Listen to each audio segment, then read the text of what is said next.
दोस्तों नमस्कार। Video start करने से पहले आप सबसे एक हम्बल रिक्वेस्ट है कि कृपया अधिक से अधिक हमारे चैनल को सपोर्ट करें। सपोर्ट करने के लिए क्या करना है कि इसको आप खुद सब्सक्राइब कीजिए, अपने जो लोग हैं उनको भी सब्सक्राइब करने के लिए बोलिए, वीडियो को देखिए, न सिर्फ सब्सक्राइब कीजिए बल्कि वीडियो को पूरा देखिए और इनको अधिक से अधिक जो वो लोगों के साथ शेयर कीजिए, ताकि जो आवाज़ है, जो सच्चाई है, वो लोगों तक पहुंच सके। क्योंकि हमारे देश के अंदर, हमारे समाज के अंदर एक पूरा ऐसा सिस्टम काम कर रहा है जो कि आपको मुद्दों से भटकाने की भरपूर कोशिश कर रहा है। वैसी स्थिति में अगर कोई व्यक्ति आपसे उन मुद्दों पर टिके रहने के लिए बोल रहा है तो उस आवाज़ को मजबूत करने के लिए आपको उसका सपोर्ट करना बहुत ज़रूरी है। तो इसीलिए आप लोग भी अधिक से अधिक इसको शेयर कीजिए, सब्सक्राइब कीजिए और सपोर्ट कीजिए। चलिए आज चलते हैं आज के वीडियो की तरफ। आज के इस वीडियो में हम लोग चर्चा करेंगे कि किस प्रकार से केंद्र की मोदी सरकार के द्वारा एक बार फिर से कांग्रेस नेता राहुल गांधी को एक षड्यंत्र में फंसाने की साजिश की जा रही है। आप सबको मोदी सरनेम वाला केस भली भांति याद होगा कि उस केस के अंदर किस तरीके से राहुल गांधी को 2 साल की मैक्सिमम सज़ा दी गई थी, जो कि आज तक संभवतः किसी भी व्यक्ति को नहीं दिया गया था मानहानि केस में। लेकिन राहुल गांधी को 2 साल की अधिकतम सज़ा दी गई उस मानहानि केस में। और न सिर्फ 2 साल की सज़ा दी गई बल्कि इनकी जो लोकसभा की सदस्यता थी उसको भी रद्द कर दी गई थी। लोकसभा से इनको डिस्क्वालीफाई कर दिया गया था और जो सरकारी आवास इनको मिला था, आवास भी खाली करा लिया गया था।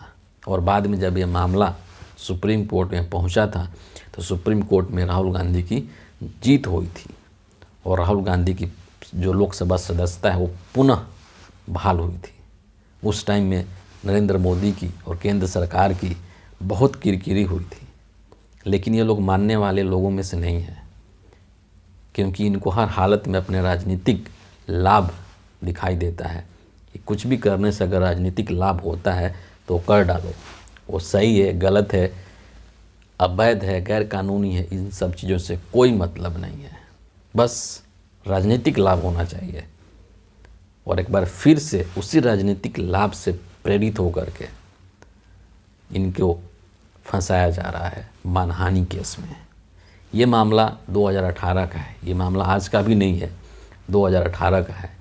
2018 में राहुल गांधी ने कर्नाटक के बेंगलुरु में कोई प्रेस कॉन्फ्रेंस किया था और उस प्रेस कॉन्फ्रेंस के अंदर अमित शाह को लेकर के कुछ टिप्पणी कर दिया था। उसी टिप्पणी को आधार बना करके उत्तर प्रदेश भाजपा के एक नेता हैं विजय मिश्रा, उन्होंने राहुल गांधी के ऊपर मानहानि का मुकदमा दायर कर दिया था। और उसी मुकदमे को लेकर के अब उत्तर प्रदेश का जो सुल्तानपुर एमएलए एमपी कोर्ट है, वहाँ के मजिस्ट्रेट हैं जोगेंद्र कुमार यादव, उन्होंने 16 दिसंबर को राहुल गांधी को तलब किया है।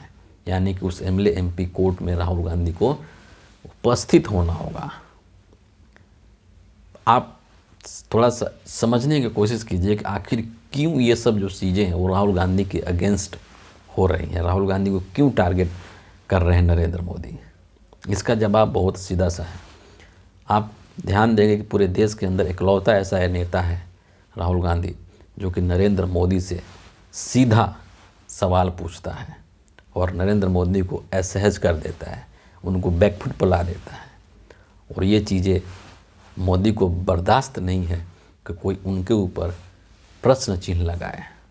अगर आपको याद होगा कि जब पहली बार, इससे पिछली बार जब मोदी सरनेम को लेकर के केस हुआ था और जब इनको सज़ा दी गई थी तो उसके ठीक पहले राहुल गांधी ने संसद के अंदर अडानी कांड को लेकर के बहुत बड़ा और बहुत ही तीखा प्रहार किया था नरेंद्र मोदी की सरकार के ऊपर।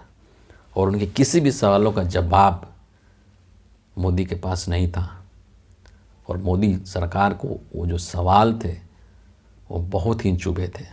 और इसीलिए उन्होंने सोच लिया था कि राहुल गांधी को किसी भी तरीके से संसद से बाहर करना है, ताकि संसद के अंदर ये दोबारा इस तरह के सवाल न पूछ सकें।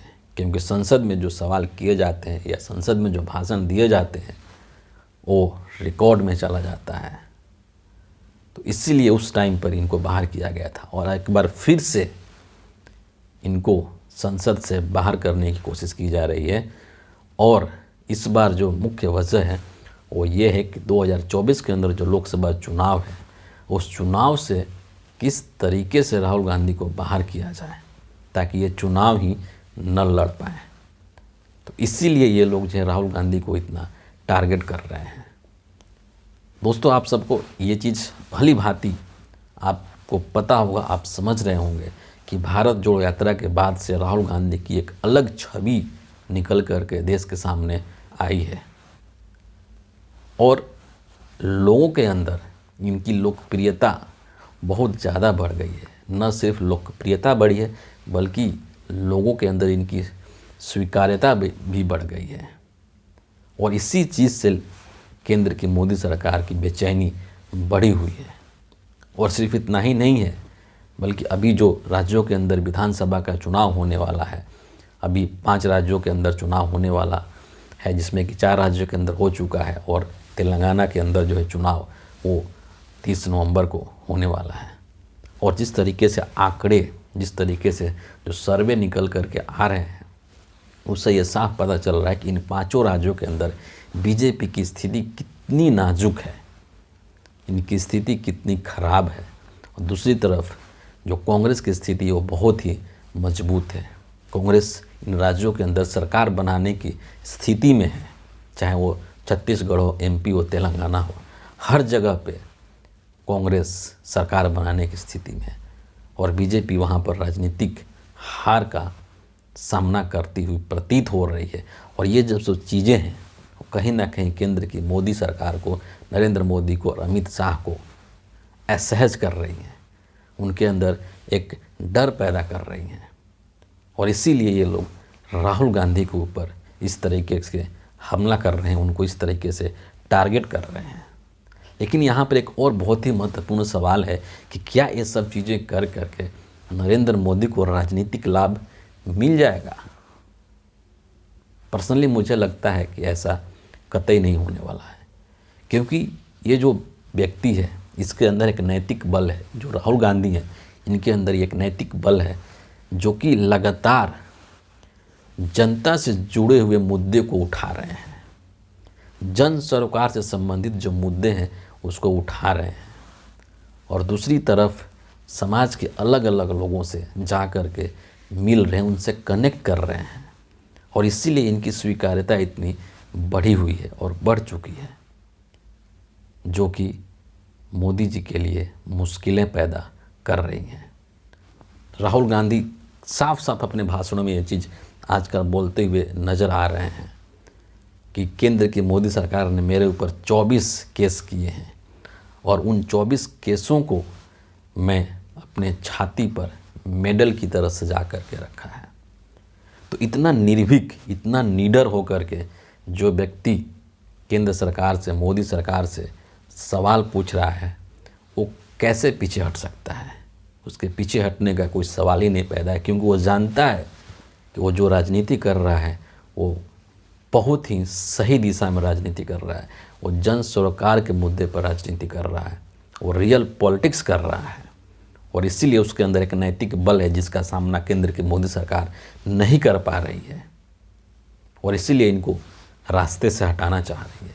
लेकिन ऐसा होना लगभग नामुमकिन है, लगभग असंभव है कि ऐसा करके किसी भी तरीके से नरेंद्र मोदी कोई राजनीतिक लाभ उठा लेंगे।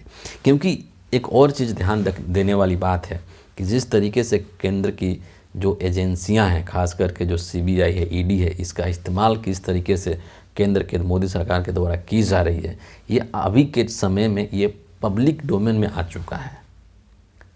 पहले ये सब चीज़ें इतना लोगों को समझ में नहीं आ रहा था, लेकिन अब जो लोग हैं वो सीधा सीधा इस चीज़ को समझ पा रहे हैं कि नरेंद्र मोदी जो है वो अपने राजनीतिक लाभ के लिए इस तरह के एजेंसियों को इस्तेमाल कर रहे हैं।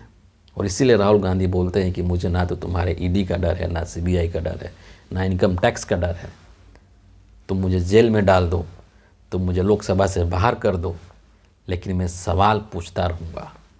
जनता से जुड़े हुए मुद्दों से सवाल मैं पूछता रहूँगा, उससे तुम मुझे रोक नहीं सकते हो।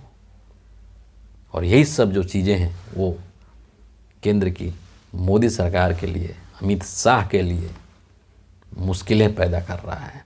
और इसीलिए ये लोग इनको रास्ते से हटाना चाहते हैं, ताकि किसी तरीके से येन केन प्रकारेण 2024 का लोकसभा जो चुनाव है वो हम लोग जीत सकें। फिलहाल आज के इस वीडियो के लिए इतना ही है। आप सबका बहुत बहुत धन्यवाद।